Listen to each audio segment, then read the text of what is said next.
कायदेशीररित्या तर त्यांचा बापच आहे मी. ते निकाल जे त्यांच्या लागत आलेत ना ते त्यांना अशी त्रास व्हायला लागला आता की हा सुटतोय आमच्याकडून.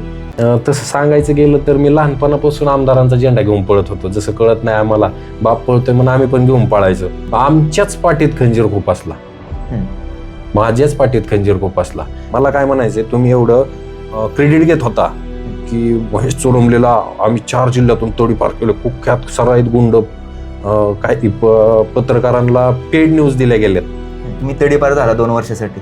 त्यानंतर सर्वत्र चर्चा होऊ लागल्या की कोण आहे महेश चोरमले, काय साध्य करायचं आहे.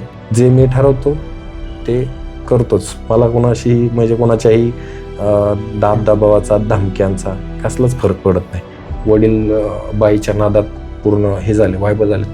तेव्हापासून मी ड्रायव्हर म्हणून काम करत होतो 5,500 पगारावर. त्याची त्यावेळेस सुद्धा वडिलांनी माझी लायकी काढलेली. खऱ्याने चप्पल घालूस तर खोटं गावभर फिरून येतं, तशी माझी अवस्था झालेली. मी माझ्या कामावर फोकस करत होतो. मी माझे टार्गेट्स होते की मला व्यवसायात म्हणजे उत्कृष्ट ठरायचे. एक ही तांगडं ओढून मला राजकारणात आणतात, बळच तांगडं धरतात, मग फार मुडकून टाकतो मी. आता आमदारांची सून पडली काय, ते लोकांनी मला काही लोकांनी क्रेडिट दिलं की हे सगळं तुझ्यामुळे झालं. मला घरून येऊन गुलाल उधळायला नेलं. तिथं पण बऱ्याच लोकांना राग आला की ह्याला एवढं क्रेडिट भेटतंय म्हणल्यावर एवढं ह्याचं हे आहे. खरं तर पुस्तक वाचल्यानं मस्तक सुधारतं आणि सुधारलेलं मस्तक कोणापुढे नतमस्तक होत नाही. आणि हाच स्वभाव तुमचा मला या मुलाखतीतून जाणवला. काय वाटतं याबद्दल?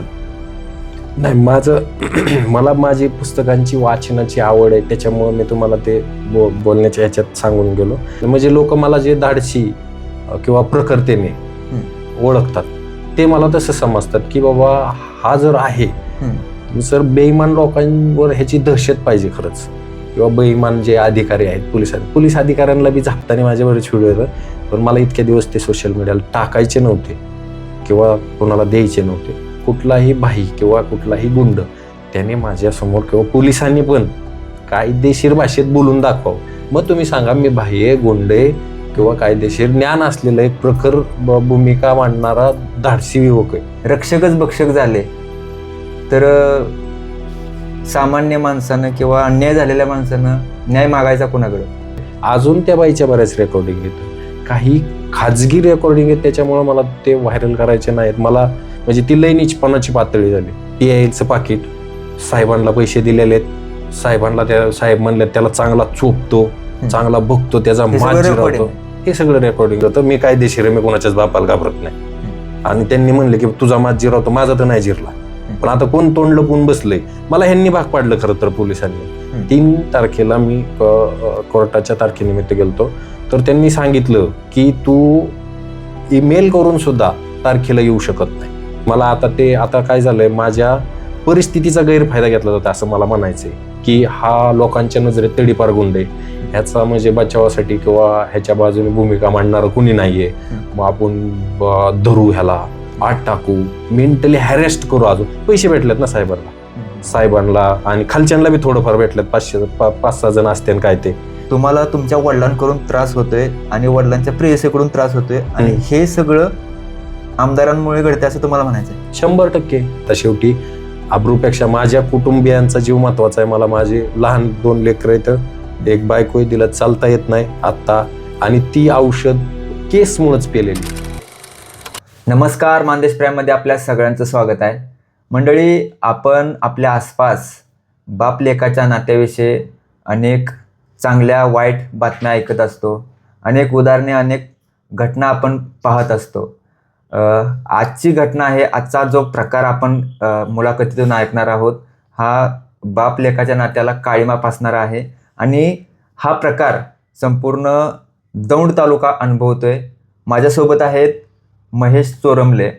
आपण त्यांच्याकडून हा सर्व प्रकार जाणून घेणार आहे. महेश चोरमले यांचे वडील रमेश चोरमले यांनी आपल्या मुलावर अन्याय करत आहेत, त्यांच्यावरती खोटे गुन्हे दाखल केलेले आहेत आणि रमेश चोरमले यांच्यासोबत त्यांची जी प्रेयसी आहे, हे यांचं जे प्रेम प्रकरण आहे हे अख्खा दौंड तालुका अनुभवतोय. सोशल मीडियावरती त्यांचे ऑडिओ व्हिडिओ सर्वत्र व्हायरल होत आहेत. खरं तर याकडे पोलीस सुद्धा दुर्लक्ष करतायत, तिथले पुढारी देखील दुर्लक्ष करतायत. कारण मी जबाबदारीनं बोलतोय की त्यांचे हातपाय बांधलेले आहेत. हे जबाबदारीने का बोलतोय, कारण याचे सगळे पुरावे माझ्याकडे आहेत. सगळे पुरावे असताना देखील पोलीस त्यांना अटक करू शकत नाही, त्यांच्यावर कारवाई करू शकत नाही. रमेश चोरमले यांची जी प्रेयसी आहे, त्या प्रेयसीने रमेश चोरमले यांच्या नावाचं आधार कार्ड डुप्लिकेट बनवून घेतलेलं आहे. हे खरं तर याकडे पोलिसांनी लक्ष दिलं पाहिजे, सरकारनं लक्ष दिलं पाहिजे. असे किती डुप्लिकेट आधार कार्ड तुम्ही वापरण्यास परवानगी देताय? कारण डुप्लिकेट आधार कार्डवरून त्यांनी अनेक प्रकार देखील केलेले आहेत. हा प्रकार उघडकीस आला ज्यावेळेस मला समजला, त्यावेळेस खूप भयंकर घटना अशी वाटली आणि ही सगळी समाजाला सांगावीशी वाटली, प्रेक्षकांना सांगावीशी वाटली, कारण याकडे पोलीस दुर्लक्ष करत आहेत. माझ्यासोबत आहेत महेश चोरमले. यांच्याबद्दल थोडक्यात सांगतो. आपल्या सामाजिक आणि राजकीय कृतीतून त्यांनी तालुकाभर आपलं नाव केलेलं आहे आणि आता ते वेगवेगळ्या गुन्ह्यामध्ये, खोट्या गुन्ह्यामध्ये अडकलेले आहेत. आपण त्यांच्याशी सविस्तर बोलणार आहे. खूप खूप स्वागत तुमचं. काय सांगाल, तुमची ओळख प्रेक्षकांना करून द्या. तुमची ओळख कशी आहे, तुमचे सामाजिक आणि राजकीय बॅकग्राऊंड काय? आता सध्या 4 जिल्ह्यांमधून तडीपार असलेला कुख्यात सराईत पोलिसांच्या मते गुंड आरोपी. आणि आत्ताचं जे ताजं बिग वन लव जिहादचं प्रकरण होतं, त्याच्यामुळे माझ्यावर सूडबुद्धीने ही केलेली कारवाई. आणि सुरुवातीत तुम्ही आता ते जसं सांगितलं तसं सांगायचं झालं तर रोहित पवारांवर आधार कार्डचा गुन्हा दाखल झाला होता. फक्त डेमो दाखवला त्यांनी की फोटोशॉप कसे करतात तर, आणि ह्यांनी बनवून महसूल विभागाची फसवणूक केली. म्हणजे जे सातबार आहे ते बनवले, रेशन कार्ड बनवले, पॅन कार्ड बनवले. म्हणजे हे खरं तर ते आयकर विभागाची पण फसवणूक झाली. त्यांनी पण तिच्यावर कारवाई करायला पाहिजे. हे सगळं पोलिसांनी FIR करून ह्यांच्याकडं पाठवलं पाहिजे की हा आमचा भाग आहे किंवा नाही, किंवा हे तुमच्याकडे पाठवते. आणि महसूल विभागालाही स्वतंत्र तिच्यावर कारवाईचे आदेश करता येतात. पण आता कसं झालंय, त्यांच्यावर नाही कारवाई करायची. पैशावाल्यांवर किंवा आता राजकीय वरदहस्त ज्यांच्यावर आहे त्यांना नाही करायची. त्यांना करायची आमच्यासारख्यांवर कारवाई करायची, जे उघड उघड बोलतायत, खूप प्रखरतेने बाजू मांडतायत, भूमिका प्रखरतेने घेतायत, जिथं जिथं अन्याय होतोय तिथं त्यांच्यावर कारवाई करायची. ते पैशावाल्यांवर आणि त्यांच्यावर नाही. बरोबर. आता जे तुमच्या वडिलांनी तुमच्यावर अन्याय करण्यास सुरुवात केली, हे प्रकरण पहिल्यांदाच जनतेला समजून सांगितलं पाहिजे, कारण हे सविस्तर प्रकरण अजून बऱ्याच जणांना माहीत नाही. नेमका काय प्रकार आहे, ती महिला कोण आहे, ती महिला तुमच्या वडिलांसोबत किती दिवसापासून प्रेम संबंध आहे आणि कशा प्रकारे तुमचा छळ चालू आहे, काय सांगाल? म्हणजे सुरुवातीपासून सांगा. सुरुवात याची 2009 सालापासून आहे माझ्या अंदाजे. म्हणजे तर 2009 सालापासून ती बाई आमच्या इथं भाड्याने राहत होती. तिची 10 बाय 10ची पत्र्याची खोली, म्हणजे जागा घेण्याची सुद्धा लायकी नव्हती. ती ज्या जागेत राहत होती 10 बाय 10च्या पत्र्याच्या खोलीत, ती जागा पण आमचीच वडिलोपार्जित जागा होती, जी बापाने फुकट देऊन टाकली त्यांना. नंतर ती भाडेकरू म्हणून आमच्यात आली. तर भाडेकरू म्हणून आल्यावर नंतर तिने आमच्या घराचा आराखडा घेतला, पूर्ण माहिती घेतली, प्रत्येकाशी चर्चा करून की हे कुटुंब प्रमुख आहेत, ह्यांचा पूर्ण गावात मान आहे, पूर्ण घरात त्यांना कोणी डोळवर करून बघत नाही. ह्याचा गैरफायदा घेऊन तिने एक षडयंत्र आखलं की जर ह्या माणसाला आपण मॅन्युप्युलेट किंवा हिप्नोटिझम किंवा आता करणीभूतवादा जे तुम्ही ह्याच्यात म्हणतात ते मी तुम्हाला सायंटिफिकली सांगतोय, तसं करून जर हा माणूस आपल्या ताब्यात आला तर ह्याला विरोध करणारा कुणी नाही. इतर जागेवर, इतर ठिकाणी कसं आहे की जर आता तुम्हीच उदाहरण, तुम्हाला जर तसं केलं तर तुमच्या घरचे विरोध करतील किंवा तुमच्यापेक्षा ताकदवान आहे. पण ह्या कुटुंबात हा पूर्ण व्यक्ती ताकदवान आहे, ह्याच्या नावावर प्रॉपर्टी आहे वडिलोपार्जित आलेली, व्यवसाय वगैरे सगळं ह्याच्या ताब्यात आहे. मग ते पूर्ण मिळवायचं कसं, ते सगळं हे आमचं म्हणजे सगळे घरातले व्यक्ती संपवायचे, मारून टाक. अशी पण रेकॉर्डिंग आहे माझ्याकडं की 25च्या 25 मारून टाकायचे. आता मी 25 मोजले तर माझे मामा मावशी सगळेच धरले जात आहेत. 25 जर मोजले तर असं ह्यांचं प्लॅनिंग होतं. पण ह्या रेकॉर्डिंग म्हणजे तुमच्या वडिलांचं आणि त्या बाईचं, तर ह्या रेकॉर्डिंग पोलिसांना पण दाखवल्या. तर पोलिसांचं उत्तर असं होतं की हे रेकॉर्डिंग कायदेशीररित्या ग्राह्य धरल्या जात नाहीत. पण सुप्रीम कोर्टाचे आदेश आहेत, सायटेशन म्हणजे बरेच हे येतं. आता मी आदेश वाचतोय, आता सध्या अभ्यास चालू आहे माझा पण. तर 65B आणि 63A असं काहीतरी, म्हणजे 63चं त्या ह्याच्यात कन्फ्युजन थोडं. 65Bचं सर्टिफिकेटवरून सुप्रीम कोर्ट म्हणते की ते कोर्टात किंवा पुरावे म्हणून ग्राह्य धरले जातील. पण पोलिसांनी तसं नाही सांगितलं मला. म्हणजे हे आमचे दौंडचे पोलीस दिशाभूल करून लोकांना गप्प बसवायचा प्रयत्न करतात फक्त. असं काय नाही की कायदेशीर भाषेत त्याला सांगतील की तू हे असं करू, अशी मांडणी कर, ते चालन. तसं नाही, दिशाभूल करतात. मग त्या 25च्या 25 संपवून तिला ते नाव मिळवायचं होतं, ती संपत्ती मिळवायची होती. मग त्याच्यासाठी तिने एक हे केलं, मॅन्युप्युलेट करण्याचा प्रयत्न किंवा हे केलं. आणि ते आता ते मानसिक हे झालंय, ते वायबल झालेलं आहे. व्यसनमुक्ती केंद्रात टाकलं होतं मी. पण आता ते त्याचे जोडीदार, नालायक जोडीदार म्हणायचे मला, बरं का, ह्याच्यात म्हणू शकतो. नालायक जोडीदार, ज्यांना घरदारच नाही, मी म्हणतो त्यांना त्यांच्या घरादारात पोरांची वगैरे म्हणजे ही नसल, किंमत नसल, अशा विचाराची त्याचे जोडीदार नालायक, तर त्यांनी मिळून आणि राजकारण्यांनी मिळून सोडवून आणलं त्याला परत. आणि माझ्यावरच गुन्हा दाखल केला किडनॅपिंगचा. मी माझ्या वडिलांना किडनॅपिंग करून उपचारासाठी दाखल केले, असं ह्या नालायक माणसांनी मांडलं. तो पण एक गुन्हा आहे माझ्यावर, तडीपारचे जे प्रकरणात आहे त्याच्यात तो पण एक गुन्हा आहे. आणि दुसरा तर तो गुन्हा असा आहे की मी स्वतः माझ्या आईचे दागिने चोरले होते. आणि आई पोलीस स्टेशनला जाऊन म्हणते नाही त्यांनी माझे दागिने चोरले. तो PI म्हणला तू बाई माघारी जा, नाही तर तुला पण आत टाकेन. दागिने तिचेच. म्हणजे इतक्या भयंकर प्रकार झालेले आहेत.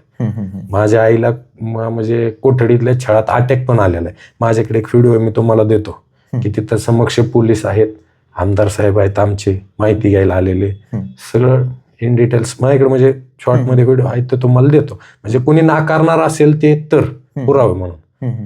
आणि भयंकर इतक्या, म्हणजे जमिनीचा ताबा देत नाही म्हणून आम्ही ताबा नाकारला म्हणून त्या एका बाईने असे केसेस टाकलेत की कोयता घेऊन माझ्या मागं पळाला, मला जीव मारण्याचा प्रयत्न केला, बऱ्याच गोष्टी रचल्या. हे सगळ्या षडयंत्रामध्ये बाई आणि माझ्या वडिलांनी हे आम्हाला मानसिक छळ करून त्यांना असं करायचं होतं की आम्ही एकतर आत्महत्या केलं पाहिजे, किंवा एका रेकॉर्डिंगमध्ये तुम्ही ऐकू शकता त्यांचा असा हेतू आहे की मी माफी मागून सगळं सोडून कुठंतरी निघून गेलं पाहिजे.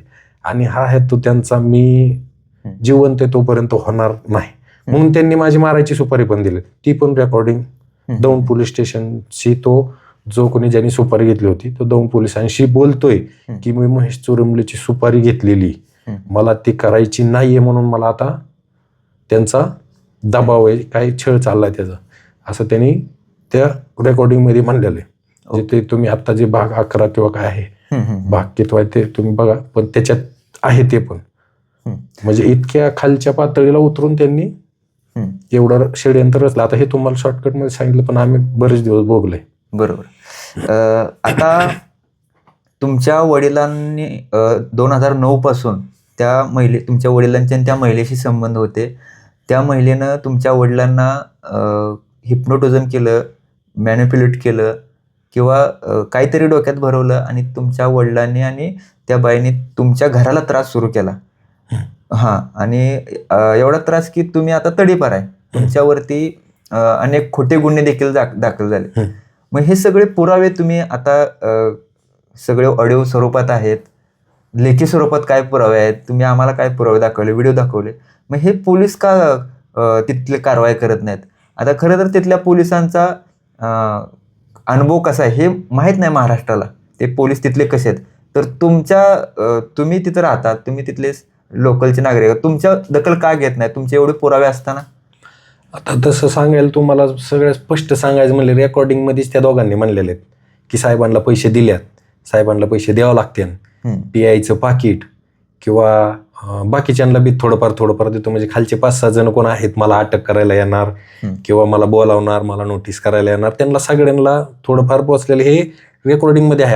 आतापर्यंत ज्या व्हायरल झाल्यात, टोटल अजून पुढं भाग आहेत माझ्याकडे बरेच, म्हणजे रेकॉर्डिंग आहेत, पण जे आतापर्यंत झाले त्याच्यात उल्लेख आहे सर्व की PIचं पाकिट, साहेबांना पैसे दिलेले आहेत, साहेबांना त्या साहेब म्हणले त्याला चांगला चोपतो, चांगला बघतो, त्याचा माज जिरवतो, हे सगळं रेकॉर्डिंग म्हणजे आतापर्यंत जे आले त्याच्यातच आहे.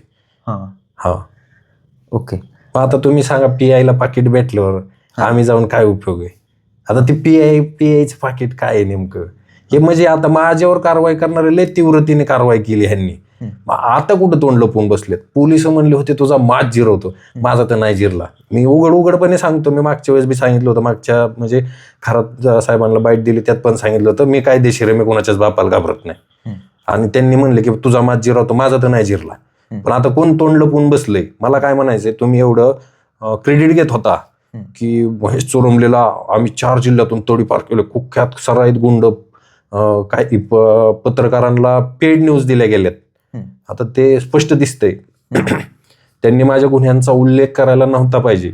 म्हणजे जे कलम येतं त्यांचा उल्लेख करायला नव्हता पाहिजे, केला त्यांनी. आणि सरळ सरळ दिसतंय की जसं प्रस्तावात मांडणी केलेली तशीच न्यूजमध्ये मांडणी केलेली. म्हणजे इतका आम्ही पण बावळाट नाहीये की तुम्ही जे हे करताय ते आम्हाला कळणार नाही. आता पेड न्यूज कोणी दिली लगेच कळतंय ते. आदेश प्रस्ताव म्हणजे माझा जो आदेश आहे तडीपारचा, तो पोलिसांशिवाय आणि माझ्याशिवाय कुणाकडे तिराहिताकडे गेलेला नाही. मला तडीपार हद्दीतून म्हणजे त्या दौंडच्या हद्दीतून बाहेर मी निम्म्या रस्त्यात पोचतोय ना पोचतोय त्यावर न्यूज आली.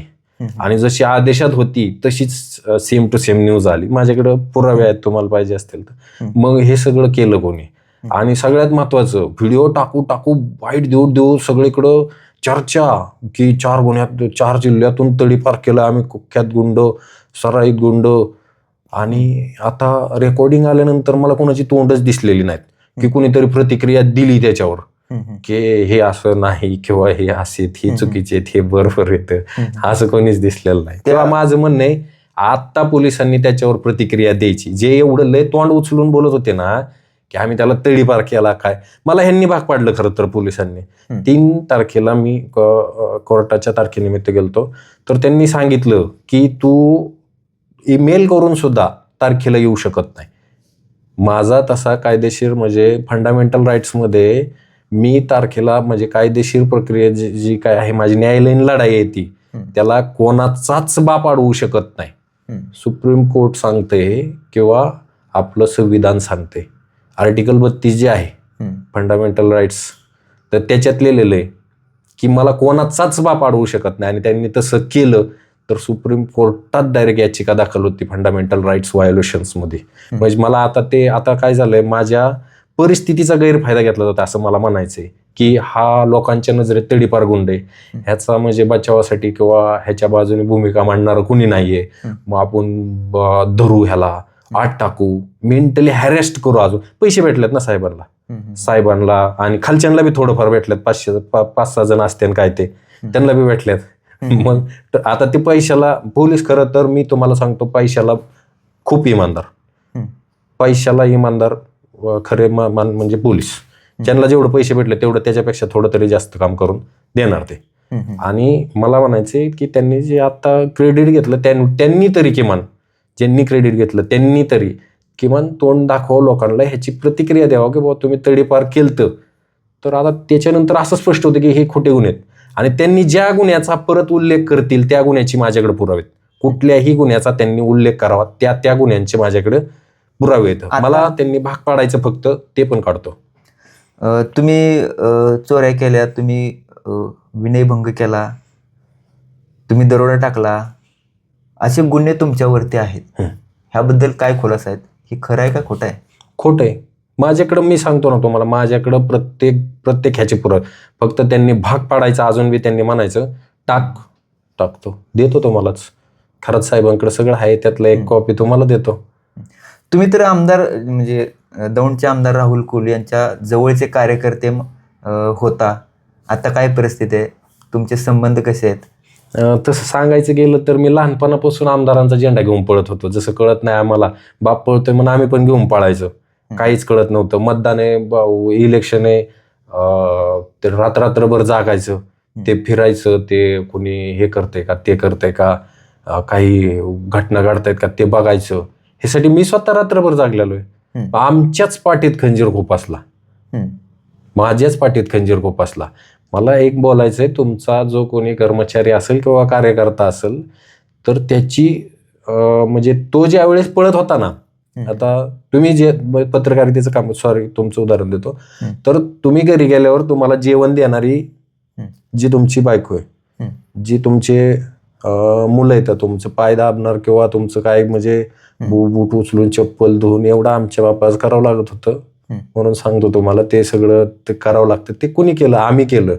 आणि बाजू कोणीची घेताय तुम्ही ठेवलेल्या बाईची? मग ते आमच्या पाठीत खंजीर खुपसल्यागत झालं ना. सध्या तुम्हाला तुमच्या वडिलांकडून त्रास होतोय आणि वडिलांच्या प्रेयसीकडून त्रास होतोय, आणि हे सगळं आमदारांमुळे घडते असं तुम्हाला म्हणायचंय? 100%. मी माझ्याकडं ते पण पुरावे येतं. मी त्यांना सांगितलं होतं की सुनील महाडिकनी तुमचं नाव सांगितलं मला, कल्याण शिंगाडेने तुमचं नाव सांगितलं मला, तुमचा फोन येतोय म्हणून तुम्ही आम्हाला असं करावं लागतंय. गोपाल पवारनी मला स्पष्ट नाव सांगितलं, आत्ताच्या PIने स्पष्ट नाव सांगितलं. संजय कोठावळेने नाव सांगितलं, अब्दुल बिद्रीनी नाव सांगितलं, आमिर शेखनी नाव सांगितलं मला, प्रवीण राऊतनी नाव सांगितलं. म्हणलं राहुल कुलचा तुझा वाद नसता तर आम्हाला एवढं करावं लागलं नसतं. तू का वाद घालतो त्याच्याशी? कशा म्हणजे कधीपासून वाद झाला काय सांग? वाद आमचा हाच आहे की तुमचा ज्या ठिकाणी कार्यकर्ता चुकतोय तर तो चुकतोय, आणि मुळात हा आमचा घरगुती विषय. मला ह्या रेकॉर्डिंग इतक्या दिवस आब्रूमुळे काढायच्या नव्हत्या, पण ह्यांनी भाग पाडलं. ह्यांनी जी मर्यादा ओलांडली त्याच्यामुळं मला ही माझ्या मर्यादा ओलांडायला लागल्या. आता शेवटी आब्रूपेक्षा माझ्या कुटुंबियांचा जीव महत्वाचा आहे. मला माझे लहान 2 लेकरं आहेत, एक बायको आहे, तिला चालता येत नाही आत्ता, आणि ती औषध केसमुळेच पेलेली. एका बाईने जमिनीची केस टाकलेली, तिचा त्याच्यात काहीच संबंध नव्हता, तरी तिच्यावर केस झाली दाखल, आणि ती त्याच्यानंतर औषध पेलेली, आणि त्याच्यातून ती आता तिला पूर्ण हे नाही म्हणतायचं, आपण नाही म्हणतायचं, उपचारात आहे ती, पण तिला चालता येत नाही.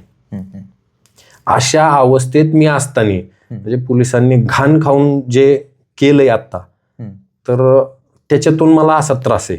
ह्याचा परिस्थितीचा गैरफायदा अजून घ्यायला बघतायत ते. मग शेवटी नाईलाज म्हणून मला ते सगळं खरंच साहेबांकडे द्यावं लागलं की आता माझ्या नाईलाज आहे, माझ्या म्हणजे आब्रूजी जाणारच आहे. आता बाप्पांनी बाई ठेवली, बाईला गुलुगुलू जे बोलतो जे ते सांगतात, साहेबांना पैसे देतो, PI पण आहे त्याच्यात. PIला माहिती, जर मला म्हणायचंय तुमचं जर कायदेशीर काम आहे तुम्हाला पैसे कशाला द्यावं लागतात? बरोबर. आणि मुळात मला हे सांगायचंय की त्या पोलिसांना बी बायका पुरवतं, अन्न खायला घालायचं त्यांना घरी नेऊन. ते अशा कसल्या तरी पैशाचं एखाद्याच्या म्हणजे बायका पोरं अशी विष पिणार आहेत किंवा त्याची बायका पोरांना काय म्हणजे तळतळाट. आता ते कसे राहत आहेत, माझी पोरं पत्र्याच्या खोलीत राहतात, 10 बाय 10ची सुद्धा नाही, पत्र्याच्या खोलीत राहतात. आता माझ्यापाशी नाही येतं, ते पुण्यात आहेत. सोशल मीडियावरचे जर व्हिडिओ पाहिले तर त्यामध्ये अनेक प्रकारचे व्हिडिओ दिसत आहेत. त्यामध्ये भाईगिरीचे व्हिडिओ आहेत, त्यामध्ये सामाजिक काम केलेले व्हिडिओ आहेत. तुम्ही पुण्यश्लोक अहिल्यादेवी होळकर जयंती उत्सव समितीमध्ये चांगलं नेतृत्व केलं होतं. मधलं भिगवण प्रकरण जे त्या पीडितेला न्याय मिळवून देण्याचं काम तुम्ही केलं होतं, ते संपूर्ण प्रकरण महाराष्ट्रभर गाजलं होतं. काय सांगाल एकंदरीत तुमची ही जी बाजू आहे, सामाजिक बाजू, याबद्दल काय सांगाल? तुम्ही जे अहिल्यादेवी होळकरांचं जे बघितलं, तर मी 2024ला अहिल्यादेवी होळकर जयंती उत्सव समितीचा अध्यक्ष, तालुका अध्यक्ष होतो. तर त्याच्यामुळे त्याचे जे हे होते ते आहेत सोशल मीडियाला. तुम्ही गुंडगिरीचा उल्लेख केला. माझी जी म्हणजे प्रभाव आहे लोकांवर, म्हणजे प्रखर भूमिका आहे आणि जे धाडस आहे, त्याला लोक तसं नाव देतात. मला ते जे कोलॅबरेशन म्हणतात तसं केलेलं आहे. मी कोणाला असं त्यांचे म्हणजे जे माझ्याकडे बघण्याचा दृष्टिकोन आहे, तो कोणाचा वाईट आहे कोणाचा चांगला त्याला विरोध करत नाही. त्याने मला कोलॅबरेट केलं, तो असा आहे, हा एक्सेप्ट आहे, काहीच अडचण नाही. म्हणजे जे तुम्ही बाहेगिरीचे बघितले ते पुन्हा एकदा चाळा तुम्ही, काहीच अडचण नाही, ते मला कोलॅबरेशन आहेत, काहीच अडचण नाही. म्हणजे लोक मला जे धाडशी किंवा प्रखरतेने ओळखतात ते मला तसं समजतात की बाबा हा जर आहे, जर बेईमान लोकांवर ह्याची दहशत पाहिजे खरंच, किंवा बेईमान जे अधिकारी आहेत, पोलीस अधिकाऱ्यांना बी झापताना माझ्या बरेच व्हिडिओ येतं, पण मला इतके दिवस ते सोशल मीडियाला टाकायचे नव्हते किंवा कोणाला द्यायचे नव्हते. ते पण तुम्हाला देतो, काहीच अडचण नाही. ते ऑडिओ सायलेंट करायला लावले. मला त्यांची म्हणजे इतक्या दिवस आब्रूवर नव्हतं हे करायचं, पण त्यांनी आता जे नीचपणा चालवलाय ते मला भाग पाडतायत.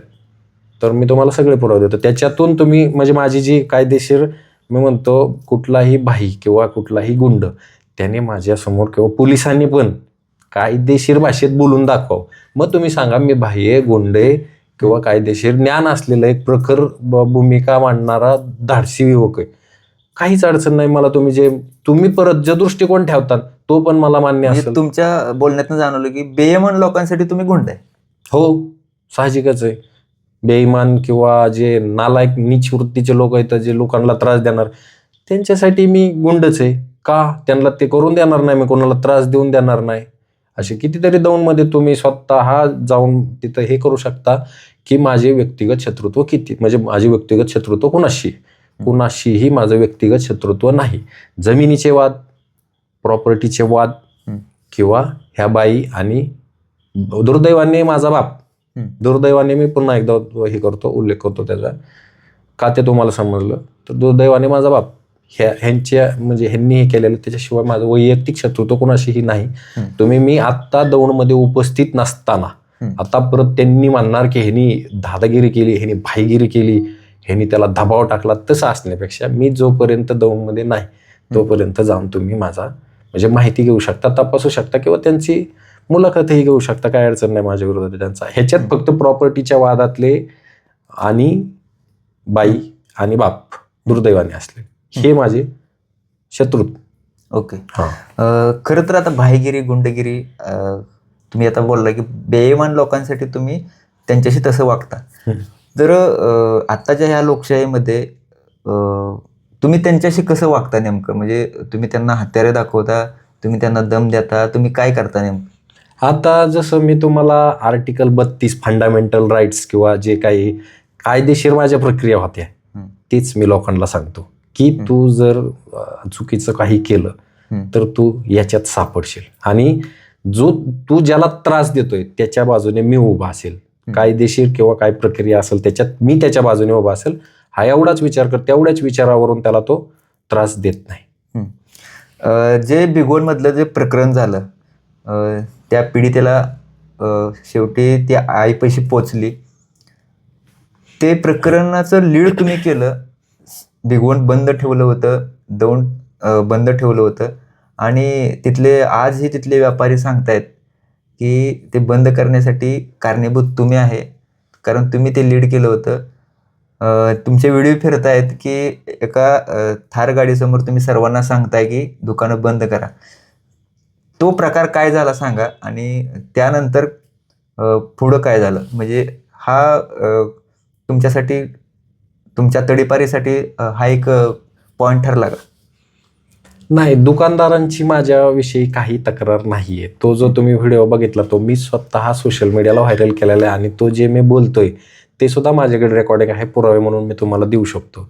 तर त्याच्यात मी दुकानदारांना कृपया आम्हाला प्रतिसाद द्या, त्या आपल्या हिंदू भगिनीला न्याय मिळवून देण्यासाठी तुमच्या प्रतिसादाची आम्हाला गरज आहे आणि मी विनंतीपूर्वक हा सूर वापरलेला आहे. याची माझ्याकडे रेकॉर्डिंग आहे, म्हणजे जे ते म्यूट केले मी त्याच्यात, ते तुम्हाला देतो. तुम्हाला पुरावे हवे असतील तर काहीच अडचण नाही. तुमच्या वडिलांशी आणि आमदारांचे म्हणजे आता सध्या जवळ आहेत आणि ते तुम्हाला त्रास देत आहेत, तुम्हाला याबद्दल काय म्हणायचं आहे? नाही, माझ्या जे घरगुती प्रकार आहे त्यांनी त्याच्यात हस्तक्षेप करू नये. मला माझ्या वडिलांचे जे उपचार करायचे होते ते त्यांनी स्वतः येऊन त्याच्यात ढवळाढवळ केलेले, ते मला नकोय. मला त्यांना अजूनही उपचार करून माझं कुटुंब जसं म्हणजे सुखात काय म्हणता तुम्ही ते नांदत होतं तसंच पुन्हा बघायचे. मला फक्त त्याच्यात कुणाचाही हस्तक्षेप नसेल, पोलिसांचा किंवा राजकारण्यांचा, तर ते मी परत दुरुस्त करू शकतो. पण जोपर्यंत हा हस्तक्षेप थांबत नाही तोपर्यंत ते दुरुस्त होऊ शकत नाही. त्यांनी बॉडीगार्ड ठेवायचे, ते बॉडीगार्ड आमच्या अंगावर घालायचे, मतदान केंद्रावर न्यायचे बंदुकान घेऊन. पार पोलिस असताना मतदान केंद्रावर बॉडीगार्ड घेऊन गेलता हा. पोलिसांसमोर पण त्याला भ्या वाटते. पोलीस स्टेशनला आत असते त्याचे बॉडीगार्ड, जे आता घरात साहेबांनी काल परवा हे टाकली, व्हिडिओ टाकली. पोलीस स्टेशनला आत पीआयच्या रूम पशी ह्याचे बॉडीगार्ड, तिथपर्यंत भ्या वाटते त्याला. तू गेटात गेल्यावर बी तुला भ्या वाटते म्हणल्यावर मी पोलिसांच्या कार्यक्षमतेवर तो प्रश्नचिन्ह उमटवते असं मला वाटते. कारण त्याला सुरक्षित वाटलं पाहिजे. आत गेटात गेला तरी बॉडीगार्डला म्हणायला पाहिजे त्यांनी बाहेर थांब. आणि त्याचे बॉडीगार्ड पण उडवीची उत्तरं देतात. तो ड्रायव्हर रे, माझ्याकडं बंदुकीचं लायसन आहे, तो योगेश पाटील आहे, त्याच्याकडं काशीनाथ पाटील नावाचं लायसन आहे, ती बंदूक कसली नाही, म्हणजे जे त्याच्यावर नमूद केली तीच बंदूक आहे का दुसरी आहे, पोलिसांनी अजून पण नाही तपासलं का? आणि आमच्यावर फक्त FIR झाले, आरोप झाले की त्याने असं असं केलं, लिहिलं की पळतच नाही, तर आधी 2-3 तास आधी आणून ठेवतात आम्हाला. ही पोलिसांची एक समानतेची हे झालं पाहिजे जरा. मी त्याच्याबद्दल पण माझ्याकडे व्हिडिओ आहे की पोलीस स्टेशनचा गैरवापर होतोय. जे पांढरे KB पांढरे आहेत त्यांच्यासोबतचा माझा एक व्हिडिओ आहे, तो हवा असेल तर मी तुम्हाला देतो. त्याच्यात मी स्पष्ट म्हणलं होतं की पोलीस स्टेशनचा हा गैरवापर आहे. आम्हाला म्हणल्यावर आधीच आणून बसवून ठेवून आमचं मोबाईल हिसकून घेऊन उचाकतात पार. मोबाईल हिसकावायचा त्याला अधिकार नाही. संजय कोठावळेने मागच्या वेळेस माझा मोबाईल हिसकावला होता. माझा मोबाईल हिसकवायचा त्याला अधिकार नाही. कुठलाच कायदा त्याला सांगत नाही की त्याचा मोबाईल, कोर्टातून परमिशन आणावं लागते त्याला, आणि कोर्ट तसे परमिशन देत नाही. कारण तुमचे जे खाजगी काही हे आहेत ते तुमच्यापर्यंतच राहिले पाहिजेत. तुमच्या खाजगी माहितीचा त्याला ते तपासण्याचा काहीच अधिकार नाही. जर मी ह्या विषयात त्याला कोर्टात नेलं, त्यांनी ते CCTV फुटेज पण नाही दिलं, काहीतरी RTI मध्ये उडवाउडीची उत्तरं दिली, हायकोर्ट असं म्हणते तसं म्हणते, जे केसची सायटेशन दिलं ते वाचलं मी आता. तर त्याच्यात असं लिहिलंय की जर एखादा विक्षिप्त वस्तू किंवा विक्षिप्त हे तुमचं म्हणजे हे व्यक्ती तिथं उभा आहे, तो तुम्हाला दाखवायचा नसेल तर तो ब्लर करायचा आणि इतर व्हिडिओ त्याला देऊन टाकायचा. हे शहाणे, अतिशहाणे मला सांगतायत की त्या कोर्टाच्या आदेशानुसार तुला व्हिडिओ देता येत नाही. आम्ही बावळाटे. आता खरं तर तुम्ही तडीपार झाला 2 वर्षासाठी. त्यानंतर सर्वत्र चर्चा होऊ लागल्या की कोण आहे महेश चोरमले, काय साध्य करायचं आहे, काय करतोय. तर तुम्हीच सांगा जनतेला, प्रेक्षकांना, की महेश चोरमले कोण आहे, त्यांना काय साध्य करायचं आहे आणि काय करत होता थोडक्यात. मी आत्तापर्यंत तर म्हणजे जसं वडील बाईच्या नादात पूर्ण हे झाले, वायब झाले, तेव्हापासून मी ड्रायव्हर म्हणून काम करत होतो 5,500 पगारानं. त्यावेळेस सुद्धा वडिलांनी माझी लायकी काढलेली की तो 5,500 पगारात. मला नाही कमीपणा वाटला, पण त्यांनी त्या रेकॉर्डिंगमध्ये एक माझ्याकडे रेकॉर्डिंग त्यात लायकी काढली, 5,500 कामाला जातो. तर मला ह्या सगळ्यांना आत्ता दाखवायचं आहे की त्यांनी काही ठिकाणी पोलिसांनी असं गिरावलं की ह्याचा लोकांना शो ऑफ करायचा लय नाद, ह्याला मोबाईल, गाड्या, महागड्या वस्तू, ह्याचा शो ऑफ करायची खूप सवय, असं पोलिसांनी म्हणलेलं आहे. तर त्या बिनलाजांना मला असं सांगायचं, 5,500 पगाराने कामाला होतो मी, आणि तिथंही न लाजता काम करत होतो. आणि एक उत्कृष्ट ड्रायव्हर म्हणून माझी दौंडमध्ये ख्याती होती पहिली. मी बाप्पाचं नाव कुठेही लावत नव्हतो. आत्ताही महेश चोरमले नाव लिहितो, मी पूर्ण लिहित नाही, मला लाज वाटते. म्हणजे थोडक्यात सोप्यात सांगायचं म्हणलं तर माझी स्वतःची वैयक्तिक ओळख त्यावेळेस निर्माण केली मी की एक उत्कृष्ट ड्रायव्हर, जे एकदम सॉफ्ट गाडी ड्रायव्हरचं, की एकदम सेफ आणि सुरक्षित गाडी चालवणार. मला कितीतरी लोकांना म्हणजे आता तोंड द्यावं लागलं, नंबर बंद करावा लागला मला एक बरेच दिवस, की मला परत पण फोन यायचे की तुम्ही ते हे काम बंद केलं म्हणून. मला आता ते नाईलाजाने कर्ज झालं, तर जामीन वगैरे, बरेच केसेसचे जामीन, बरंच उपचारांचा खर्च, आणि लग्नानंतर मुलगी झाली, मुलीचे बरेच हे होते, खर्च होते. त्याच्यामुळं नाईलाजाने जमीन विकावं लागली. वडिलोपार्जित होती ती कोणाच्या बापाची नव्हती. तो म्हणतो माझी स्वखर्चाची किंवा ह्याची आहे, त्याच्या बापाची नाही आहे. माझ्या आजीची 40 एकर होती, ती त्यातलीच त्यांनी विकलेली. ते उलट आम्ही वसूल करायला पाहिजे, पण आता असू द्या, जे 1 एकरची मी विकली. त्याच्यातून मी सगळे 1 नंबर जे लिगल कायदेशीर व्यवसाय ते तसे व्यवसाय उभे केले. कुठेही 2 नंबरचा व्यवसाय केलेला नाही. 2 नंबरचे धंदे करू शकत होतो, एवढा आम्हा पैसा होता माझ्याकडे. वाळूचा ट्रक घेणे, पोलिसांना पैसे दिल्यावर सगळं लिगल असतं तसं तर, पण पैसे न देताही मी लिगल व्यवसाय करतोय असं पण सांगू इच्छितो मी.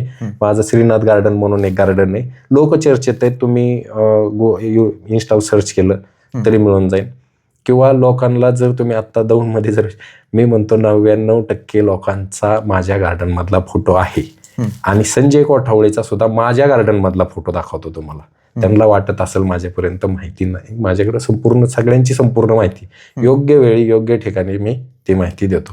संजय कोठावळेला सुद्धा माहिती आहे की हे श्रीनाथ गार्डन म्हणजे महेश चोरमलेचं गार्डन आहे. संजय कोठावळे तुम्हाला सांगतो, गोपाल पवारचा दप्तरी ASI संजय कोठावळे, जो 2 नंबरचे पोलीस आहेत. सगळे 2 नंबरचे सगळे हप्ते गोळा करणारा तो.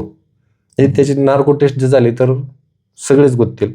पण आता ते रेकॉर्डिंग वरूनच कायदेशीर कारवाई करणार आहेत, त्याच्यापर्यंत कधी बरोबर. पोहोचायचे, तो मुद्दा थोडा बाजूला ठेव. तर दुसरा व्यवसाय माझी LED स्क्रीन आहे. डिजिटल जो फ्लेक्सचं तुमचं फ्लेक्स असतो त्याचा एक डिजिटल हे असतं, बोर्ड असतो, ते LED स्क्रीन आहे एक माझी मेस होती श्रीनाथ भोजनालय म्हणून. त्याचे हे व्हिडिओ आहेत माझ्याकडे पुरावे, तुम्हाला लागले तर देतो मी. जे मोकळा वेळ आहे माझा संध्याकाळचा, तो मला एक आवड म्हणून आणि एक व्यवसाय म्हणून मल्टीपर्पज. ते 8-9 कुत्रे होते माझ्याकडे इंग्लिश, काही नर काही मादे अशा सांभाळलेल्या होत्या. आता बरेच दागावले माझे, ह्याच्यातून बरंच नुकसान झाले, गार्डनचं नुकसान झाले, कुत्रे मेले बरेच, आणि LED स्क्रीन बंद पडली आणि मेस पण बंद करावी लागली मला, कारण त्याचे जे व्यवहार होते आर्थिक सगळं मीच पाहत होतो. आता तिथं दौंडमध्ये नाही, त्यामुळे ते सगळे व्यवसाय उद्ध्वस्त झालेले आहेत. आणि सोलार एजन्सी होती माझ्याकडं, बरेच दिवस गार्डनचं काम चालू होतं किंवा इतर जे बसतान होतं माझं ते बसवायचं होतं मला, त्यामुळे बरेच दिवस झाले घेतलेली होती सोलार एजन्सी. त्याचं काम आत्ताच ऑफिस वगैरे बनवलंय मी, त्याचं तुम्हाला पाहिजे असलं त्याचा पण फोटो देतो. तर ते बनवलेलं असताना, हे सुरू करत असताना ह्यांनी मला उद्ध्वस्त केलं. PI गोपाल पवारने मला उद्ध्वस्त करण्याची सुपारी घेतली होती. कसं बोलू शकता असं तुम्ही? सुपारी घेतली होती? मी तो मेल पण केलाय एसपीनला, संदीप गिलला. म्हणजे त्यांनी तुमची सुपारी म्हणजे त्यांनी तुम्हाला मारण्याची किंवा तुम्हाला उद्ध्वस्त करण्याची सुपारी घेतली होती? PI ने घेतली होती. कसं काय घेतली होती, कशी? म्हणजे माझ्या बापाला सुरुवातीला सांगतो तुम्हाला, लोकांपाशी किंवा त्या बाईपाशी बढाया मारण्याची, म्हणजे जे केलं ते असं उत्स्तुकपणे सांगण्याची सवय, आणि तो त्याच्या जे जोडीदारांपाशी बोलून गेला. त्यातलेच हितचिंतक माझे म्हणायचे, त्यांनी मला होण्याच्या अगोदर सांगितलं होतं की गोपाल पवारला पैसे पोचलेले आहेत, तू सावध राहा. पण मला तो वडिलांचा मित्र आहे म्हणून त्याच्यावर विश्वास बसला नाही. आणि ज्या वेळेस त्याने जे त्या स्टेप्स वापरल्या, मोबाईल हिसकावणे, ते दोघं तिथं उभा आहे तर मला इकडं हात उचलतोय माझ्यावर, PIच्या रूममध्ये. PIला मला वाटतं असल्या गोष्टीचा, म्हणजे जे तक्रारी दाखल होत्या ते एवढ्या वैयक्तिक घ्यायचं, एवढ्या वैयक्तिक गरजच नाही. आणि त्याच्यावर मला 29 ईगची नोटीस, त्याला ते जामीन प्रोसिजर ते अशी दिली की त्याला तो जामीनच, ते सोलनशी काढायची, ते निघतच नाही कशीच. ते सामायिक क्षेत्र नाही पाहिजे, त्याच्यावर बोजा नाही पाहिजे, ते बरेच प्रकार त्यातले, तो जामीन मिळतच नाही, अशी इगोची नोटीस मला. आणि त्याच्यानंतर त्या तडीपारचा प्रस्ताव, म्हणजे लोगोलोग लगेच अशा हे करायला लागला तो सूडबुद्धीने, एवढ्या ताकदीने. आणि त्याचा परत ते बिग वनच्या प्रकरणात त्याचे मला फोन आले होते. तो म्हणला तू हे करू नको. मी म्हणलं ते करणार, जे मी ठरवतो ते करतोच. मला कोणाशी, म्हणजे कोणाच्याही दबावाचा, धमक्यांचा कसलाच फरक पडत नाही. जास्त भाग पाडताल तर तुम्हाला उघडं करून, म्हणजे तुमचं सगळं एक्सपोज करू शकतो. तुमचे जे ते मागच्या व्हिडिओमध्ये गोपाल पवारचे सगळेच कोटाने मी सांगितलेले, त्यांना वाटतं त्यांनाच जास्त माहिती काढता येते. असे काही नाही, प्रत्येकाचे कॉन्टॅक्ट असतात, प्रत्येकाचे सोर्स असतात. तर मला जी माहिती मिळाली ती सगळी मी त्याच्यात सांगून टाकली. जे सरकारी गेस्ट हाऊसमध्ये फ्रीमध्ये राहणं वगैरे, हे महसूल आणि पोलीस हे एकत्र असल्याशिवाय ह्या गोष्टी होत नाहीत. आणि जर एकत्र आहेत तर माझ्या तडीपारीचं कारण नेमकं मी काय समजायचं. आणि ज्या ठिकाणी आमदार राहतो राहुल कुल, जे आमदार जिथं बैठका वगैरे किंवा ही करतो, तिथं हा फ्रीमध्ये राहतो गोपाल पवार. त्याचं कारण आम्ही तरी काय समजायचं वेगळं अजून. तुम्ही सांगा आता, ते नेमकं तुम्हाला कसं काय वाटतंय? आता खरं तर आताच्या परिस्थिती आपण बघतोय, देशामध्ये काय चाललंय, राज्यामध्ये काय चाललंय. तुम्हाला एवढा त्रास होतोय, तुम्हाला पोलीस स्टेशनकडून त्रास होतोय, तुमच्या वडिलांकडून त्रास होतोय, राजकीय पुढाऱ्यांकडून त्रास होतोय, तरी सुद्धा तुम्ही म्हणताय की तुम्ही लढताय आणि तुम्ही म्हणताय की मी न्याय मिळवणारच आणि मी त्या लोकांना सरळ करणारच. तुम्हाला भीती नाही का वाटत? तुम्हाला घाबरत नाही का तुम्ही? म्हणजे तुम्हाला भीती नाही? नाही, भीती नाही वाटत. ते आमचं एक DNA मधलं हे समजा, गुण, ते आम्ही भीत नाही. म्हणजे मरण पण शरण जाणार नाही अशी आमची सवय. तुम्ही समजता त्याच्यापेक्षा जास्त टॉर्चर आहे. आता जे कामशेतचं जे प्रकरण झालं, अंमली पदार्थ दाखवून त्यांना धमकवून तिथं नेऊन अपहरण झालं वगैरे, हा माझ्यावर अगोदरच झालेला आहे. 18 मे 2026 मला दौंडमध्ये का प्रवेश केला म्हणून ट्रॅप लावून जे पकडलं, माझी बायको दवाखान्यात होती त्यावेळेस. म्हणजे मला इतकाही अधिकार नाही की माझी बायको हॉस्पिटलमध्ये ॲडमिट झाली, मला तिथं तिच्या उपचारासाठी जाण्याचा सुद्धा अधिकार नाही, एवढ्या खोट्या केसेस असताना. आणि त्याच्यानंतर ह्यांच्या हे काय म्हणजे उद्देश काय पोलिसांचा, माझी गाडी तपासली, गाडीतून पेन ड्राईव्ह गायब केले, ते कागदपत्र जे कोर्टातून मी जे पुरावे काढले होते, माझे जे फिर्यादी इथं बाकीचे त्यांचे पुरावे काढले होते, त्यांचे पुरावे घेऊन गेले शिताफीने. आणि गाडी पोलीस स्टेशनमध्ये तिथं बाहेर नेऊन त्याच्यात अंमली पदार्थ टाकण्याचा प्रयत्न केलाय, माझ्यावर विष प्रयोग करण्याचा सुद्धा ह्यांनी प्रयत्न केलेला आहे. याच्यात अब्दुल बिद्री सामील आहे, प्रवीण राऊत सामील आहे, आमिर शेख सामील आहे, आणि जाधव म्हणून त्याचं पूर्ण नाव माहिती नाही, संजय कोठावडे सामील आहे. हे सगळ्यांनी प्लॅनिंग केलं की ह्याला आता पूर्ण गुंतवायचा, ह्याच्यावर कारवाया म्हणजे स्ट्रॉंगली दाखवायचं की हा किती हे करतोय, म्हणजे एवढं सूडबुद्धीने का मला तेच विचारायचं. याच्यात जी राजकीय पॉवर वापरली जाते, ह्याच्यात जे पैसे भेटतात ह्यांना, ह्यांच्याशी हे इमानदार आहेत. म्हणून हे पोलीस विभागाशी वगैरे इमानदार नाही आहेत, हे सरकारशी इमानदार नाहीत किंवा लोकांशी इमानदार नाही आहेत. त्यांची नार्को टेस्ट करावं, त्यांनी म्हणावं मी नार्को टेस्टला तयार आहे, पाठ थापटतो मी, खर्च मी करतो, आणि माझी पण नार्को टेस्ट करा. माझं सरळ म्हणणं आहे, माझ्या सगळ्या गुन्ह्यांबाबत माझी नार्को टेस्ट करा, माझी काहीच अडचण नसेल. आत्ता स्टॅम्प पेपर देतो तुम्हाला, काहीच अडचण नाही, सगळे गुन्हे तुम्ही स्पष्ट करा. पण नाही, गुन्हे जर स्पष्ट झाले तर माझा जो हा कोर्टाचा हेलपाटा वगैरे हे बाहेर राहणं, बायकोची हाल बघून मी मानसिकरित्या खचून जातो, हा छळ होऊ शकत नाही. कोर्टाच्या प्रोसिजर एवढ्या लवकर होऊ शकत नाही. आणि माझं जर कोर्टात प्रकरणं चाललेली तर ह्यांनी हीच करायला नाही पाहिजे, त्याच्यात लक्षच नाही घालायला पाहिजे. मी ह्यांना ऑडिओ रेकॉर्डिंग दाखवून सुद्धा हे म्हणतायत की ह्या ऑडिओ रेकॉर्डिंग व्हॅल्युएबल नाहीयेत, म्हणजे त्या चालत नाहीयेत. तुम्हाला ऑडिओ रेकॉर्डिंग चालत नाही, पण कुणीतरी तोंडी आरोप केलेले माझ्यावर ते चालतायत, असं पोलिसांचं वागणे. नाही मग तुम्ही काय समजणार ह्याच्यातून? सुपारी नाही घेतली उद्ध्वस्त करण्याची, राजकीय दबाव नाही आलेला, त्याला तो राग नाही आलेला भिगवण लव जिहाद प्रकरणात हे केलेला, तर त्याचे पण माझ्याकडे पुरावे आहेत. त्याने स्वतः गोपाल पवारने स्वतः मला सांगितलं की तुम्हाला 97% प्रतिसाद मिळालेला आहे. ही माझ्याकडे व्हिडिओ आहे, मला पोलीस स्टेशनमध्ये नेलेली व्हिडिओ आहे, तिथून मला तो 97% प्रतिसाद तुम्हाला दौंडमध्ये भेटला, अशी पण व्हिडिओ आहे. गोपाल पवार स्वतः बोललेली रेकॉर्डिंग आहे माझ्याकडे, अशी पण आहे. खरं तर आज तुम्ही हा सगळा प्रकार मीडियासमोर सांगताय. खरं तर हा सगळा सर्वांना माहीत नव्हता. तुमचे सोशल मीडियाला आम्ही बघतो, महेश चोरमले एक सामाजिक क्षेत्रातलं समाजासाठी लढणारं एक नाव आहे, आणि त्यांच्याबद्दल ही अशी घटना कुणालाच माहीत नाही. तर आता तुम्ही का लोकांना सांगताय? तुम्ही अगोदर का समाज बांधवांना भेटला नाही, त्यांना बोलला नाही, आत्ताच का मीडियाला सांगताय? मी व्यक्तिगत सगळ्यांशी माझं म्हणजे चर्चा, बोलणं किंवा जे काही प्रकार तो सांगितलेला आहे. पण आता कसं होतंय, त्यांची जे म्हणजे ते काय म्हणतात, खऱ्याने चप्पल घालूस तो खोटं गावभर फिरून येतं, तशी माझी अवस्था झालेली. मी माझ्या कामावर फोकस करत होतो. मी माझे टार्गेट्स होते की मला व्यवसायात म्हणजे उत्कृष्ट ठरायचे. एक फंड, एक एमर्जन्सी फंड, बायकोचा दवाखाना झाल्यामुळे मला ते जाणीव झाली, एक एमर्जन्सी फंड पाहिजे, एक शैक्षणिक मुलांच्या शिक्षणाकरता किंवा मुलांच्या फ्युचर करता सेव्हिंग्स पाहिजेत. तर त्याच्यामुळे माझं फोकस त्याच्याकडे होतं. जास्त ह्यांना इग्नोर करतो मी, असं लाईटली घेतो.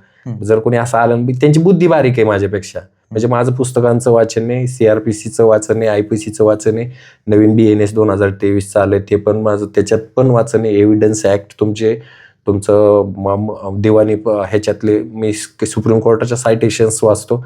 असा माझा म्हणजे मोकळ्या वेळेत अभ्यास असतो. आणि इतर जे माझं महत्त्वाचं काम आहे ते मी व्यवसायाकडे फोकस करतो. आणि जे माझ्या व्यक्तिगत चर्चेत येतात किंवा जो मला स्वतःहून विचारतात त्यांना मी मोजक्या शब्दात सांगतो की हे माझ्यावर खोटं करण्यात आलेलं आहे. पण आता मला पुरावे दाखवण्याची वेळ का आली की हे वारंवार जे जास्त उग्र दाखवण्याचा प्रयत्न करतायत मला, ते मला माझ्या कुटुंबाला त्रास नाही होऊन द्यायचा. मी तुम्हाला सुरुवातीलाच सांगितलं की आब्रूमुळं इतक्या दिवस नाही केलं, पण आता मी ते जर फक्त शर्ट आणि पॅन्ट काढायला तयार असतील, मी एकही अंगावर कपडा म्हणजे पूर्ण नागडा व्हायला तयार आहे ह्यांच्या पुढं, एवढा मी पण आता आब्रू म्हणजे सोडून दिली. जर त्यांना मर्यादाच ओलांडायच्यात, मला पण नाही काय फरक पडत. त्यांनी करून दाखवा, त्याच्या पुढचं पाऊल उचलून जातो मी, काहीच अडचण नाही. कायदेशीररित्या तर त्यांचा बापच आहे मी. ते निकाल जे त्यांचं लागत आलेत ना, ते त्यांना अशी त्रास व्हायला लागला आता की हा सुटतोय आमच्याकडून, मग आता ह्याला परत काय करायचं. तर पैसे साहेबांना, पैसे रेकॉर्डिंगनुसार साहेबांना पैसे, पियायला पाकिट आणि बाकीच्यांना थोडंफार जे आहेत आता ते 5-6 मोजके. खरं तर हे धक्कादायक आहे, म्हणजे खूप गंभीर बाब आहे की म्हणजे ते सगळं रेकॉर्डिंग मध्ये आम्ही ऐकतोय की कसा ट्रॅप लावायचा, किती पैसे घ्यायचे, किती द्यायचे, हे सगळं उघड आहे. तरी देखील हे पोलीस कारवाई करत नाहीत. आणि तुमची परिस्थिती पाहतोय, तुम्ही सध्या तडीपार आहात. काय तुम्हाला काय साध्य करायचंय? साध्य मला मी तुम्हाला आता सांगितलं, मला माझ्या व्यवसायात उत्कृष्ट ठरायचे, जे काही माझे म्हणजे आवडीचे व्यवसाय आहेत सगळे, त्याच्यात उत्कृष्ट ठरायचे. मला माझ्या एमर्जन्सी हॉस्पिटलचा फंड असला पाहिजे, माझ्याकडे कौटुंबिक सेविंग म्हणजे मुलांच्या भविष्यासाठी सेविंग्स असल्या पाहिजे, आणि आत्ता सध्या जगल एवढा म्हणजे सुखात शांततेत जगल एवढा पुरेसा पैसा पाहिजे, बस. नाही मला राजकारणाचा नाद नाही किंवा त्यांच्या ह्याचा नाद नाही. मग लोकांची मदत करण्याची खोड आहे अंगात पहिल्यापासून. म्हणजे जे कोणी त्रासलेले, वैतागलेले, त्याला मी असा समजतो की माझे जे अंगावर आलं होतं तेच ह्याच्या अंगावर आले. मला जो त्रास होत होता तोच ह्याला होता, असं माझ्या मनात भावना निर्माण होऊन मी म्हणजे त्याच्या जातो अडचणीच्या वेळेत. नाहीतर इतर वेळेस मला राजकारणाचा ही तांगडं ओढून मला राजकारणात आणतात, बळच तांगडं धरतात, मग फार मुडपून टाकतो मी. मग राजकारणात त्यांनी पूर्ण ही झाल्याशिवाय, त्यांचा म्हणजे मात जिरल्याशिवाय ती पण मग गप्प बसत नाहीत. प्रत्येक ह्याच्यात राजकारणात आता आहे, आमदारकीपासून ज्या पुढच्या राजकीय ह्या होत्या त्याच्यात प्रत्येक ह्याच्यात आहे, आणि मी ज्या बाजूने आहे त्या बाजूने विजय झालेला आहे. आता त्याचं कितपत क्रेडिट द्यायचं ते मी उमेदवारांवर सोडतो. मी वैयक्तिक म्हणू शकत नाही की हे माझं एवढं क्रेडिट आहे. आता आमदारांची सून पडली काय, ते काही लोकांनी क्रेडिट दिलं की हे सगळं तुझ्यामुळे झालं, मला घरून येऊन गुलाल उधळायला नेलं, तिथं पण बऱ्याच लोकांना राग आला की ह्याला एवढं क्रेडिट भेटतंय म्हणल्यावर एवढं ह्याचं हे आहे. आणि ते सगळं जे माझं हे होतं, क्रेडिट होतं लोकांच्यात, जे नाव होतं, जे पद प्रतिष्ठा होतं, ते उद्ध्वस्तच करायचं ह्यांना, हे ह्यांच्या डोक्यातच बसलं होतं. तर मग पूर्ण ज्यावेळेस मीच पूर्ण ताकदीने उतरलो, ते भगवान लवजी हातमध्ये पार त्यांच्या नाकातोंडात पाणी जायला लागलं, त्यावेळेस त्यांना वाटलं की ह्याला बाबाला आता बाहेर घालवल्याशिवाय पर्याय नाही, हा काय आपल्याला जगू द्या नाही. ह्यांच्या खुर्चीला धोकाच होता, जसं काय मी मागच्या मुलाखतीत पण बोललो. आणि मला ते वारंवार भाग पाडतायत. मला काय सांगायचंय की जर मी माझ्या कुटुंबात तुम्ही हस्तक्षेप करताय, तर तो अमेरिकेचा राष्ट्राध्यक्ष डोनाल्ड ट्रम्प जरी असला, मला काहीच फरक पडत नाही. तुम्ही माझ्या कुटुंबावर नाही यायचं, नाही तर मग तुम्हाला सांगितलं डोनाल्ड ट्रम्प तो जरी असला तरी मला काही फरक पडत नाही. मी माझ्या पूर्ण ताकदीनिशी प्रतिकार करणार. मग तुम्हाला प्रतिकार सोसला पाहिजे असं मला म्हणायचे. तर ते नाहीतर परत आळकून पिळकून परत वाकडं तिकडे तोंड करून जिरवायचं नाही, असं माझं म्हणणं. म्हणजे मी गावठी भाषेत सांगितलं थोडं. बरोबर. तुम्ही आता बोलताना सांगितलं की मी पुस्तकं वाचतो, काही पुस्तकांची नावं देखील घेतली, काही इंग्लिश पुस्तकं आहेत, त्यामध्ये काय कायद्याची पुस्तकं आहेत. खरं तर पुस्तक वाचल्यानं मस्तक सुधारतं, आणि सुधारलेलं मस्तक कोणापुढं नतमस्तक होत नाही. आणि हाच स्वभाव तुमचा मला या मुलाखतीतून जाणवला. काय वाटतं याबद्दल? नाही, मला माझी पुस्तकांची वाचनाची आवड आहे, त्याच्यामुळं मी तुम्हाला ते बोलण्याच्या ह्याच्यात सांगून गेलो. आणि मला नाही वाटत कुठल्या अशा आडांनी किंवा बोंबलत हिंडणाऱ्या किंवा भाईगिरी करणाऱ्यांना ह्याचं म्हणजे पुस्तकांची नावं सुद्धा माहिती असतील. एव्हिडन्स ऍक्ट काय आहे, नवीन सुधारणेनुसार व्हिडिओग्राफी वगैरे कंपल्सरी हे एव्हिडन्स ऍक्टमध्ये नेमकं आहे का हे, किंवा आर्टिकल 32 सुप्रीम कोर्टात डायरेक्ट तुम्हाला जाण्याची जी संधी मिळते, फंडामेंटल राईट्स. आवड आहे? हो, म्हणजे लहानपणापासून आहे. मी तसा मुळात 10वी नापास आहे. आता हे वडिलांच्या मते माझ्या गुण आहे, मी 10वी नापास आहे. 10वी नापास नंतर मी ITI केलेला आहे, डिझेल मेकॅनिक. तर त्या टप्प्यात जेवढं मला त्रास झाला तेवढ्याच टप्प्यात फक्त मला वाचनाचं म्हणजे वेळ भेटलेली नाही.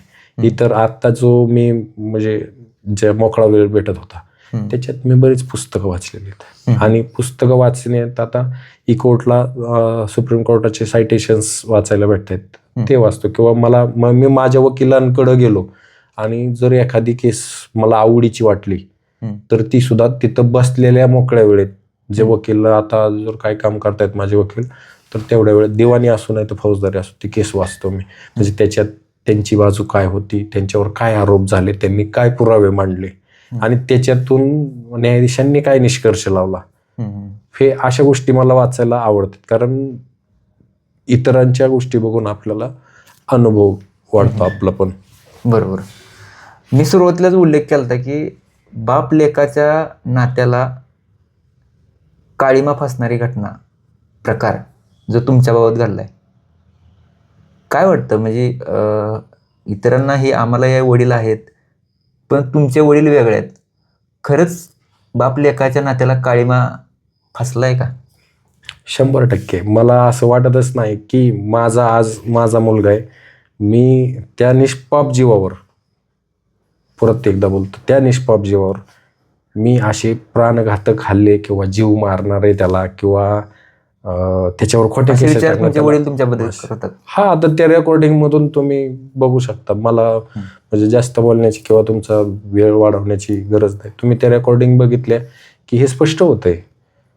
आणि मी असा विचार करतो की जीवे मारण्या इतकं एवढं मी नाही विचार. मी पण बाप आहे आज, मी 2 मुलांचा बाप आहे. सुरुवातीला सांगितलं मी नाही विचार करू शकत इतकं म्हणजे निर्डावणे, इतकं बिनलाजेपणा नाही माझ्या अंगात येऊ शकत. मी स्वतः सगळं म्हणजे सोडून दिलं असतं आणि जुळे घेऊन हिमालयात गेलो असतो रागवायचं.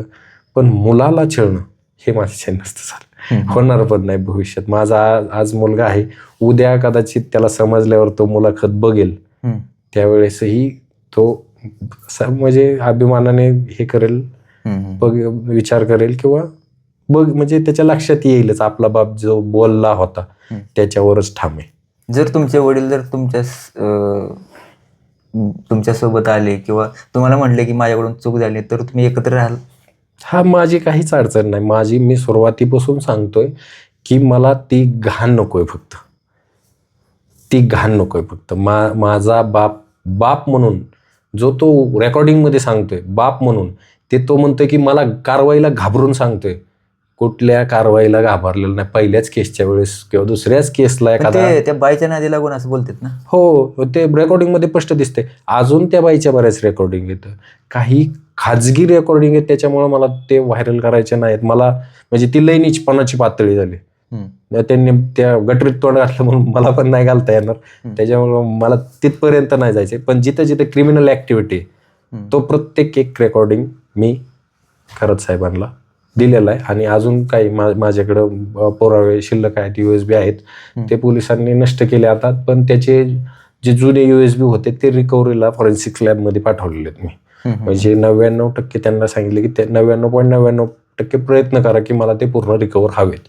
आणि ते रिकव्हर झाले की त्यांना देऊन त्याची 65B सुद्धा मी करणार आहे. जे त्यांना अजून त्याचं नॉलेज नाही, बेअक्कल येतं जरा, ते काय करतात भानाच्या भरात जरा गैरसमजात राहतात आणि भानाच्या भरात जरा कधी कधी तेच पुरावे देतात, जसे हे दिले त्यांनी. आता तिचा अजून 1-2 रेकॉर्डिंग येणार आहे, तुम्हाला ऐकायला भेटेल. मी उगाच लोकांचं हे नको करायला. बरोबर. खरं तर आता ही वेळ का आली? कारण रक्षकच भक्षक झाले तर सामान्य माणसानं किंवा अन्याय झालेल्या माणसानं न्याय मागायचा कोणाकडं? मग तो प्रकार, ती घटना मग सार्वजनिक करावं लागते. मग त्यानंतर अधिकाऱ्यांना जाग येते, पुढाऱ्यांना जाग येते. आणि याच उद्देशानं आज हा सगळा प्रकार, जो मी पोलिसांवर देखील आरोप केलेले आहेत कारण ते माझ्याकडे पुरावे आहेत, जे त्या महिलेनं बनावट आधार कार्ड काढलंय, ते बनावट आधार कार्डावरती त्या महिलेवरती कारवाई करणार का? आणि त्या महिलेच्या सांगण्यावरून महेश चोरमले यांचे वडील रमेश चोरमले हे घरामध्ये जीवे मारण्याची धमकी देत आहेत, घर उद्ध्वस्त त्यांचं केलेलं आहे. तर याकडे पोलीस कसं बघतात? मग तुम्ही त्यांना अभय देताय आणि त्यांच्या कुटुंबाला तुम्ही त्रास देताय, तडीपार करताय. मग ते जे हे सांगतात, ह्यांनी दावा केलाय की हे सगळे जे गुन्हे आहेत ते खोटे गुन्हे आहेत हे सिद्ध करतायत. मग तुम्ही न्याय का देत नाही? तुम्ही त्यांच्या बाजूने का उभं राहत? असे बरेच प्रश्न उपस्थित होत आहेत. परंतु ही घटना सार्वजनिक होणं गरजेचं होतं असं मला वाटते. आणि तुम्हाला काय वाटतं या घटनेबद्दल, या प्रकाराबद्दल कमेंट करून नक्की सांगा. भेटूया पुढच्या व्हिडिओमध्ये. खूप खूप धन्यवाद. धन्यवाद. आवाज माणदेशाचा, माणदेशातील प्रत्येकाचा. माणदेश प्राईम सबस्क्राईब करा आणि अपडेट रहा. नवीन व्हिडिओच्या नोटिफिकेशनसाठी बेल आयकॉनचं बटन दाबा. धन्यवाद.